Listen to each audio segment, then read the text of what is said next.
Vous savez, les machines, elles, parlent un langage simple, celui des zéros et des uns. Nous, c'est une autre histoire. On parle celui de la poésie, de l'humour, du double sens. Alors, la grande question, c'est comment un ordinateur peut-il un jour espérer comprendre la vie secrète et si complexe de nos mots? C'est le défi incroyable qu'on va décortiquer aujourd'hui. On a tous déjà envoyé un texto rendu complètement ridicule par le correcteur automatique, n'est-ce pas? Eh bien, cette petite frustration du quotidien, c'est en fait le point de départ parfait pour saisir l'immense défi que représente le langage pour les machines. Et voilà, on touche au cœur du problème. Pour nous les humains, l'ambiguïté, c'est notre terrain de jeu. On jongle avec les différents sens d'un mot sans même y réfléchir. Mais pour un ordinateur, c'est un véritable casse-tête. Allez, plongeons dans le vif du sujet. Pour commencer, on va s'intéresser à ces mots qui se ressemblent comme deux gouttes d'eau ou qui sonnent pareil, mais qui cachent en réalité des significations totalement différentes. Le premier concept à connaître, ce sont les homographes.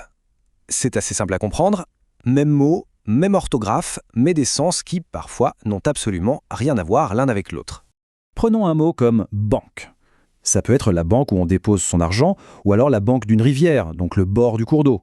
C'est le même mot, mais pour deux choses complètement différentes. Pour nous, le contexte rend la réponse évidente. Mais pour une machine, comment est-elle censée faire la différence? C'est la question à $1 million. Si nous, on se fie à notre intuition et au contexte, les machines, elles, ont besoin d'une méthode bien plus carrée, d'un outil logique pour pouvoir trancher. Et cet outil, il existe. Il a un nom un peu barbare, le test du zeugma, mais vous allez voir, son principe est incroyablement malin pour aider une machine à distinguer les sens d'un mot. Alors, décortiquons ce test. Regardez l'exemple à l'écran. On a deux phrases. Ahmed court 2 km par jour, ici c'est l'action physique de courir, et Ahmed dirige le restaurant. Là, c'est le sens de gérer une entreprise. Si on essaye de fusionner les deux, ça donne Ahmed court 2 km par jour et le restaurant. Ça sonne faux, n'est-ce pas? Ça n'a aucun sens. Eh bien, c'est justement cette absurdité qui sert de signal à la machine. C'est la preuve que les significations du verbe sont bien distinctes. Et le défi ne s'arrête pas à l'écrit, bien au contraire. Pensez aux homophones, ces mots qui sonnent exactement pareil à l'oreille. Vert, vert, vert. C'est un vrai cauchemar pour les technologies de reconnaissance vocale, qui doivent deviner le bon mot en se basant uniquement sur le contexte de la phrase. Bon, maintenant, passons à une autre dimension. Les mots ne sont pas des îles isolées. Ils tissent entre eux toute une toile de relations complexes, de similarités et, bien sûr, d'opposition. Les synonymes, on connaît ça depuis l'école. Ce sont des mots qui partagent un sens si proche qu'on peut, en théorie, les remplacer l'un par l'autre. Par exemple, voiture et automobile. Mais attention, il y a un piège. La synonymie, ce n'est pas du noir au blanc, c'est plutôt une échelle de gris. Certains synonymes sont des vrais jumeaux, d'autres sont plutôt des cousins un peu éloignés. Ce tableau l'illustre parfaitement. Convaincre et persuader, ce sont des synonymes très forts. On peut les interchanger presque tout le temps. Grand et large, c'est une force moyenne. Et voiture et véhicule, c'est une synonymie assez faible. Pourquoi? Parce que si toutes les voitures sont des véhicules, l'inverse n'est pas vrai. La force du synonyme dépend vraiment de sa capacité à être échangée dans un maximum de situations. Et donc, le point essentiel à retenir, c'est celui-ci. Le synonyme parfait, ça n'existe quasiment pas. En fin de compte, c'est toujours le contexte qui décide si deux mots peuvent vraiment être échangés sans changer un peu le sens ou le style de la phrase. Voilà un exemple en or. On dit un grand frère pour parler de son aîné, mais jamais un large frère. C'est impossible. Pourtant, grand et large peuvent être synonymes pour décrire la taille d'un objet. Mais ici, le contexte de la famille bloque complètement l'échange. Après les ressemblances, passons aux oppositions. Les antonymes, ce sont les contraires. Sombre et clair, chaud et froid.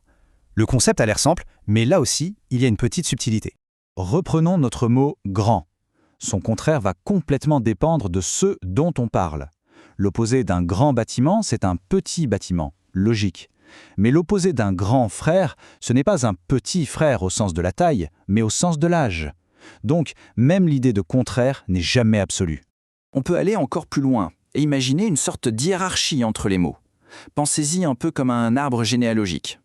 Tout en haut de cet arbre, on trouve ce qu'on appelle l'hyperonyme. C'est le terme général, le mot parent en quelque sorte, qui chapeaute toute une catégorie. Par exemple, véhicule. Et juste en dessous, on a les hyponymes. Ce sont les enfants de la catégorie. Ce sont tous les exemples spécifiques qui rentrent dans la catégorie générale. Voiture, vélo, camion, ce sont tous des hyponymes de véhicules. Cette structure parent-enfant est absolument cruciale pour organiser la connaissance. D'accord, je vous l'accorde, ça fait pas mal de linguistique.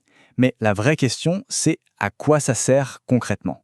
Pourquoi est-ce si important d'enseigner tout ça aux ordinateurs? Eh bien l'impact, on le voit partout, tous les jours. Quand un moteur de recherche comprend le sens d'une question, même si on n'utilise pas les mots-clés exacts. Quand un chatbot arrive à tenir une conversation qui a du sens. Ou quand un site web peut analyser des milliers d'avis pour savoir si un produit est bon ou pas. Derrière toute cette magie, il y a cette compréhension fine des relations entre les mots. C'est le moteur de l'intelligence artificielle linguistique moderne. En fin de compte, tout ce travail de classification, de mise en relation, de distinction des sens, tout ça n'a qu'un seul but. Rendre la technologie non seulement plus intelligente, mais aussi plus intuitive, plus utile et finalement un peu plus humaine dans sa manière de communiquer avec nous. Et ça nous laisse avec une dernière question, une question un peu vertigineuse pour l'avenir. À force d'affiner leur connaissance de notre langage, est-ce que les machines se contenteront d'imiter notre intelligence ou est-ce qu'elles pourront un jour atteindre une forme de compréhension réelle? La question, pour l'instant, reste grande ouverte.